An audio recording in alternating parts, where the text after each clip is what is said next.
Let's go, man. The champ has a name, Charles DuBronx Oliveira, all that. You all already heard this all before. Charles Oliveira gets a rear naked choke in round number 2 against Mateus Gamrot, bro, and calls out Max Holloway for the BMF belt, bro. Holy shit. Hold on. Alright, I'm gonna be getting into the recap and breakdown of this fight.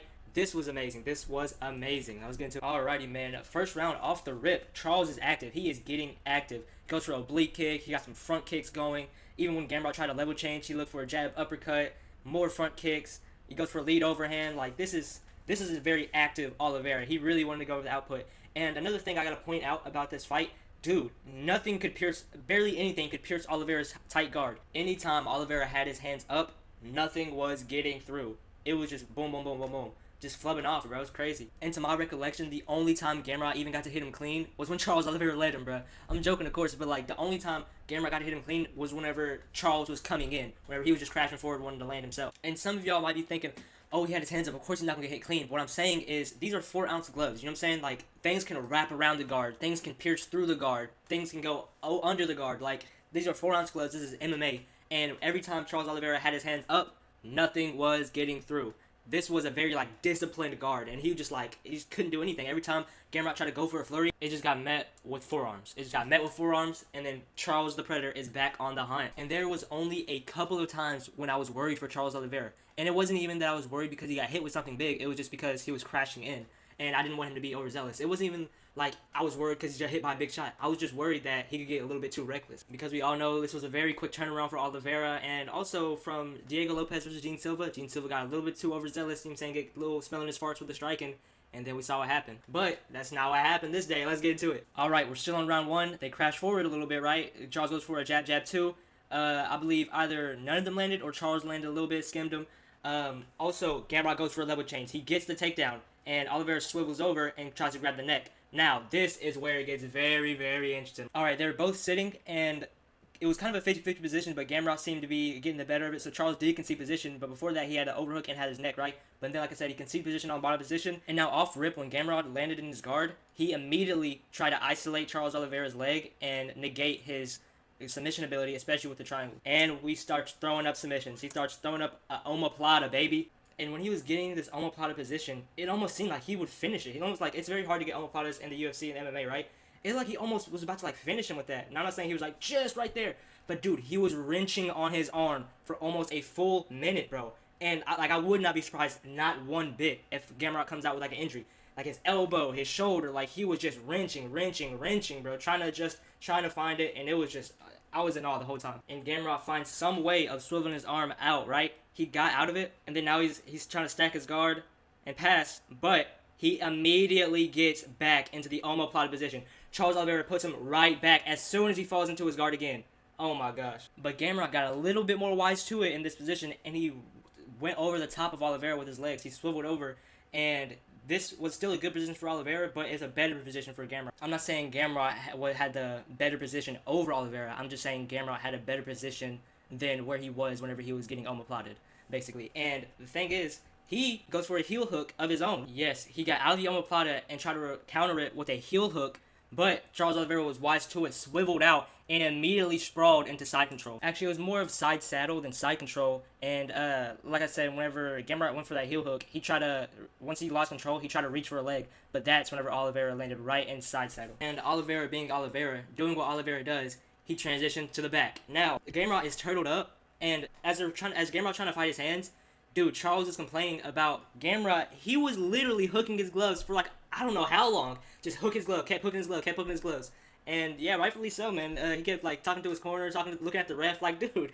Yeah, man, that was an interesting part of the fight. And Charles Oliveira, being the Predator, hunting that submission, he rolled Gamrot over, got both of his hooks in, and already threatened that same choke that he finished him with in round 2. Now, Gamrot did try to get up and even stand up, but Charles Oliveira hovered over them, locked in that body triangle, and now they're standing, and then eventually they just hovered back down into the mat. And once they got down to the mat, hand fighting, and then now we're on to round 2. Let's get into round 2, baby. Ooh. Alright, around like the first 30 seconds or something of like round 2, or even the first minute of round 2, now they're striking. They're not grappling, they are striking. It seems like Gamrot, what I was saying earlier, he could not get past Oliveira's guard. He even tried to maybe like sneak an uppercut in there, but Charles seen it coming. One, like I said, Charles seen these things coming. Also had that very tight, disciplined guard. Nothing was getting through. Oliveira was doing his work, you know what I'm saying? The classic Oliveira, the front kicks, you know what I'm saying? Even fainting a little bit, you know what I'm saying? Trying to get some looks as gamrot was going away. Yeah, Charles Oliveira was getting way more confident on the feet, you know what I'm saying? Doing his work like it was just like, it's his job now. Like, it's literally just his job. Like, oh yeah, I know what I can do, and I'm going to do it. He's seeing the target, and he hits it. Leg kick, front kick, leg kick, front kick. Let me get into the clinch. And not going to lie, when I say gamrot was missing so much, like I said, just couldn't get through to him, it was like Charles Oliveira was like being protected by a higher power, bro. I'm telling you. Like, everybody's energy was just transferred over to Charles Oliveira winning this fight, bro. I swear.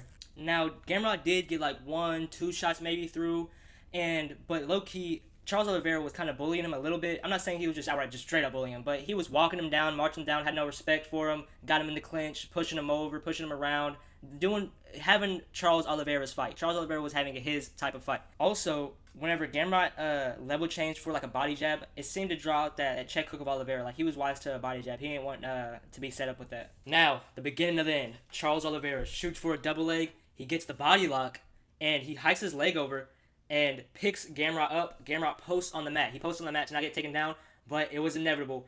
Oliveira stays on that body lock and gets him to the ground. He stayed on it, even though gamrot did try to defend well. Now, like I said, Charles Oliveira, being Charles Oliveira, he landed on the back and even swiveled over. As gamrot tried to scramble, he stayed on his back, got the hooks in, and only a couple seconds later, he's already celebrating in the crowd of Brazil. Let's fucking go. He got the rear naked choke. Oh my gosh, round number 2. It wasn't even under his chin. It was just crushing his face. Gamrot tapped. Let's go. I was so hyped, bro. Let's go. I was so hyped, bro. Oh my gosh. Charles do Bronx Oliveira, former UFC lightweight champion, has the most submission wins in the UFC, and he just added another to the stats, bro. Let's go, bro. Man, oh man. But yeah, man, just like that, man, he got the submission, ran to the family, ran to the crowd. Everybody's cheering. This was just the best outcome ever, but this was literally the best outcome. But you got to see Charles Oliveira cheesing, smiling. They embraced each other. They were talking about, gamrot was saying he's a big fan of Charles Oliveira. Charles Oliveira was saying, oh, they can come train together and stuff like that. He was amping up the crowd, you know what I'm saying? Like, this is so amazing, bro. Oliveira gets his hand raised. Now it's his interview. Michael Bisping asked Charles Oliveira, seems like you have a lot to give to the sport still. What do you think should be next? You know what I'm saying? I didn't know if Charles Oliveira was going to retire or if he's going to stay. But he started, you know what I'm saying, he has a hand over his coach. He's talking all slower. He's speaking in Portuguese, so I don't understand him.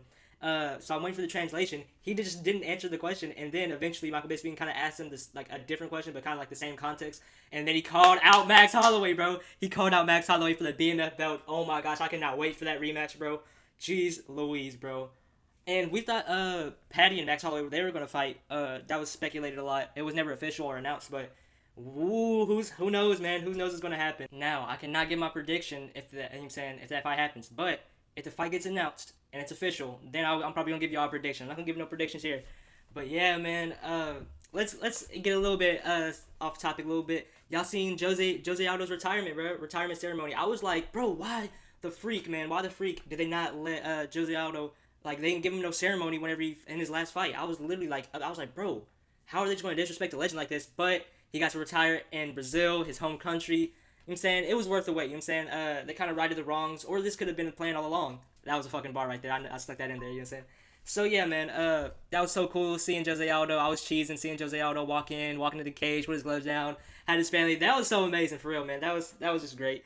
What else I want to point out? I think that, oh yeah, man, go follow my other channel, Can't Get Right. This is Can't Get Right MMA. Go to my other channel, Can't Get Right. Make sure to put the apostrophe on the T. I have a Twitch account, Can't Get Right, where I stream this almost this whole event, and I need 50 subscribers so I can stream on YouTube. And so please run it up. Please like the video. Please subscribe, notifications, comment, man. Tell me what y'all think. This was a great card and a great end to the card as well, man. Everybody give a round of applause to Charles Oliveira right now. Let's go.